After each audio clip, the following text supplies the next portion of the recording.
नमस्कार, मैं हूं करिश्मा श्रीवास्तव और आप देख रहे हैं आईरिस न्यूज प्लस। खबरों की शुरुआत करें उससे पहले एक नजर हेडलाइंस पर। जीएनसीटीडी एक्ट में बदलावों को मंजूरी के बाद आम आदमी पार्टी ने जताई नाराजगी। कहा, बीजेपी पिछले दरवाजे से दिल्ली में शासन करना चाहती है। केंद्र का कदम लोकतंत्र की आत्मा के खिलाफ। किसानों से मिलने पहुंचे विपक्षी सांसदों को पुलिस ने गाजीपुर बॉर्डर से वापस लौटाया।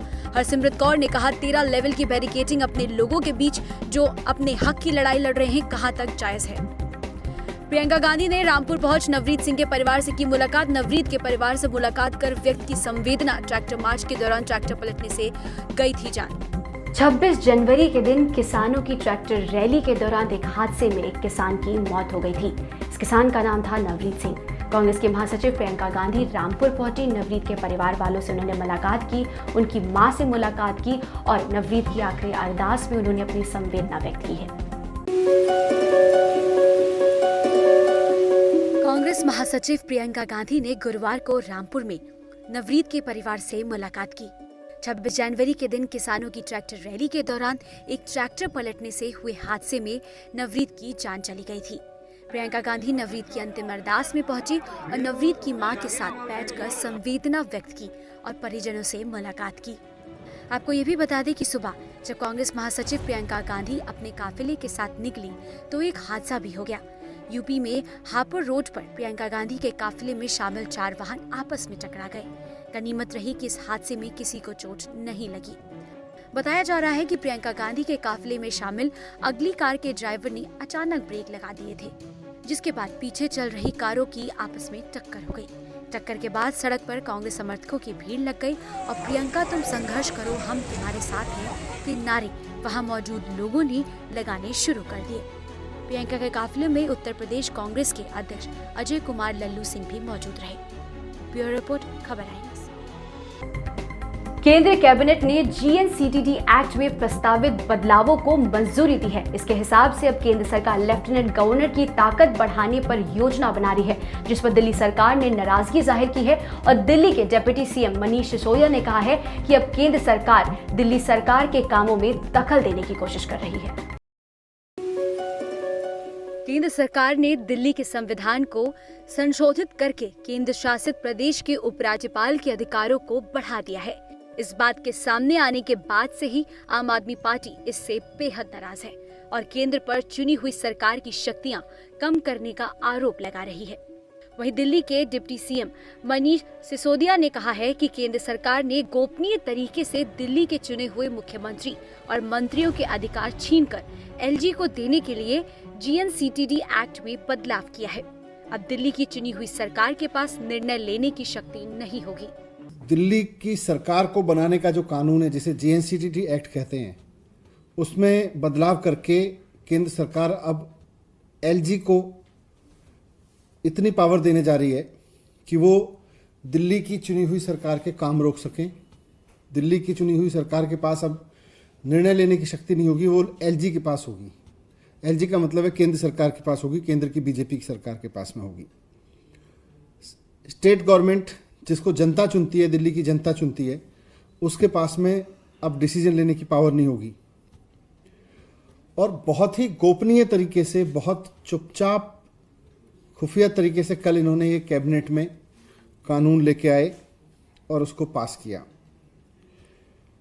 केंद्र सरकार का जो ये कदम है वो लोकतंत्र में लोकतांत्रिक तरीके से जनता द्वारा चुनी गई सरकार की पावर कम करने का जो कदम है, ये लोकतंत्र की आत्मा के खिलाफ तो है ही है, ये संविधान के भी खिलाफ है। साथ ही मनीष सिसोदिया ने ये भी कहा कि साजिश के तहत दिल्ली की जनता की मर्जी के खिलाफ पिछले दरवाजे से बीजेपी दिल्ली में कब्जा करना चाहती है। खुफिया तरीके से बदलाव हुए हैं। दिल्ली की जनता ने 3 चुनावों में कहा है कि हमको भारतीय जनता पार्टी की गवर्नेंस नहीं चाहिए दिल्ली में। अब ये पिछले दरवाजे से आके दिल्ली के जनता की गवर्नेंस को चलाना चाहते हैं, संविधान के खिलाफ से जाके चलाना चाहते हैं। इसका सबसे बड़ा नुकसान ये होगा कि दिल्ली की सरकार ने जिस तरह के जनता के पक्ष के फैसले लिए हैं, जनता के हित में जो शानदार काम किए हैं, उन सब के बारे में फैसला लेने का अधिकार फिर बीजेपी को मिल रहा है पिछले दरवाजे से। दिल्ली की चुनी हुई सरकार कहेगी हमको स्कूल बनाने, सरकारी स्कूल अच्छे करने। भारतीय जनता पार्टी के तो एजेंडे में ही नहीं है स्कूल। दरअसल मोदी कैबिनेट द्वारा गवर्नमेंट ऑफ एनसीटी एक्ट में कुछ बदलाव किया गया है। इस फैसले के तहत विधानसभा से अलग भी कुछ फैसलों पर उपराज्यपाल का अधिकार होगा और राज्य सरकार को उनकी मंजूरी लेनी होगी। ताजा संशोधन के मुताबिक दिल्ली सरकार को अब विधेयिका से जुड़े फैसलों को उपराज्यपाल के पास 15 दिन पहले और प्रशासनिक फैसलों को करीब 1 हफ्ते पहले मंजूरी के लिए भेजना होगा। ब्यूरो रिपोर्ट, खबर INS। गाजीपुर बॉर्डर पर किसानों का आंदोलन लगातार जारी है। गुरुवार को इन किसानों से मिलने के लिए विपक्षी दल के कई नेता वहां पहुंचे, लेकिन पुलिस ने उन्हें किसानों से मिलने की अनुमति नहीं दी। ये जो नेता वहां पहुंचे थे, इसमें एनसीपी की सांसद भी थी, शिरोमणि अकाली दल की हरसिमरत कौर और भी कई पार्टी के नेता यहां पहुंचे थे, लेकिन इन्हें अनुमति मिली ही नहीं। और वहां पर हरसिमरत कौर ने पहुंचकर कहा कि ये जो बैरिकेडिंग की गई है किसानों को दिल्ली की सीमा में ना घुसने के लिए, ये कहां तक जायज है। देखिए पूरी रिपोर्ट और जाने क्या कहा इन नेताओं ने। कृषि कानूनों के खिलाफ किसानों का आंदोलन थमने का नाम नहीं ले रहा है। गाजीपुर बॉर्डर पर अब विपक्ष की मोर्चाबंदी शुरू हो गई है। गुरुवार को 8 विपक्षी दलों के नेता किसानों से मिलने गाजीपुर बॉर्डर पहुंचे। यहाँ प्रदर्शन कर रहे किसानों से मिलने पहुंचे विपक्षी नेताओं को दिल्ली पुलिस ने जाने ही नहीं दिया और सबको शुरू में ही रोक दिया गया, जिसके बाद विपक्षी दलों के नेताओं को बैरंग लौटना पड़ा। पुलिस विपक्षी दलों के नेताओं को वहां से दूसरी जगह लेकर गई। विपक्षी दलों के नेताओं में टीएमसी नेता सौगत राय, शिरोमणि अकाली दल की हरसिमरत कौर बादल, एनसीपी की सांसद सुप्रिया सुले, डीएमके की एम कनिमोई भी शामिल हैं। एनसीपी की सांसद सुप्रिया सुले ने INS से कहा कि हमें पुलिस ने किसानों से नहीं मिलने दिया। उन्होंने नहीं हमको छोड़ा, हम स्पीकर के यहाँ रेस कर दिया। किसानों से मिलने पहुंची अकाली दल की सांसद हरसिमरत कौर बादल ने कहा कि हम यहाँ इसलिए पहुंचे हैं ताकि हम इस मुद्दे पर संसद में चर्चा कर सकें। अकाली दल की सांसद ने कहा कि स्पीकर हमें इस मुद्दे को उठाने नहीं दे रहे हैं। अब सभी पक्ष इस बात की जानकारी देंगे कि यहाँ क्या हो रहा है। वहीं एसपी प्रवक्ता राजीव राय ने कहा कि ये दुर्भाग्य है कि विदेशी सांसदों को तो कश्मीर ले जाते हैं, लेकिन देश के सांसदों को किसानों से नहीं मिलने दिया जा रहा है। ब्यूरो रिपोर्ट, खबर INS। 26 जनवरी के दिन हुए हंगामे के बाद दिल्ली की सीमाओं पर कई लेयर्स की बैरिकेडिंग की गई थी। नुकीली कीलों का इस्तेमाल भी किया गया था, जिसकी काफी आलोचना भी हुई थी। लेकिन गुरुवार को गाजीपुर बॉर्डर पर ये जो नुकीली कीलें लगाई गई थी, इसको हटाया गया। और जब पुलिस के अफसरों से इस पर सवाल पूछा गया तो इन्होंने कहा ये जो कीलें हटाई गई हैं, अब ये रणनीतिक तौर पर कहीं और पर लगाई जाएंगी। देखिए पूरी रिपोर्ट और जाने क्या है पूरा मामला।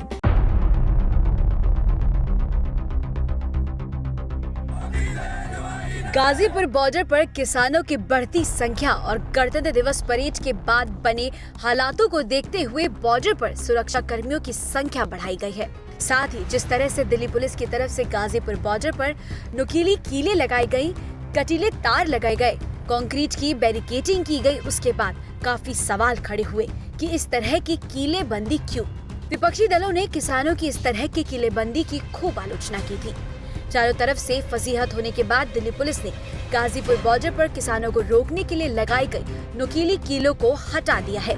दिल्ली पुलिस का कहना है कि इन्हें नए सिरे से लगाया जाएगा। जो लोग ये कीले हटा रहे थे, जब उनसे पूछा गया तो उन्होंने इस बारे में कोई जवाब नहीं दिया।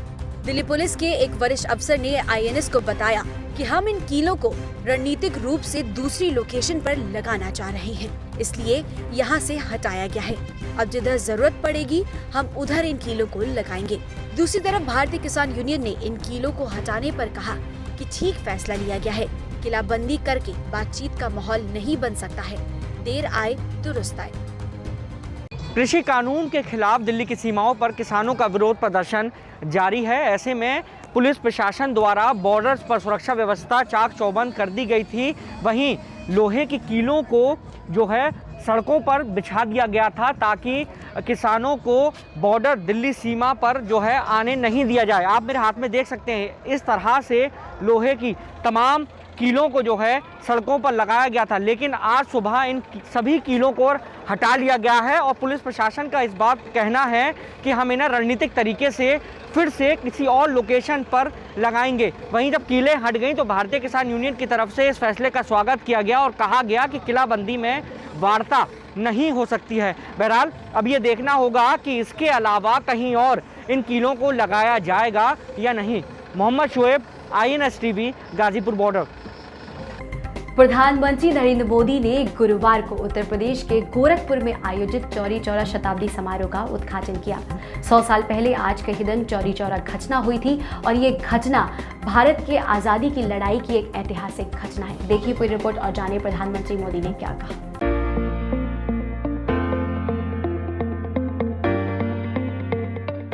देश की आजादी में अहम भूमिका निभाने के साथ अंग्रेजों को चुनौती देने वाले गोरखपुर के चौरी चौरा कांड का आज शताब्दी वर्ष है। गोरखपुर में इसके शताब्दी महोत्सव का आगाज हो चुका है।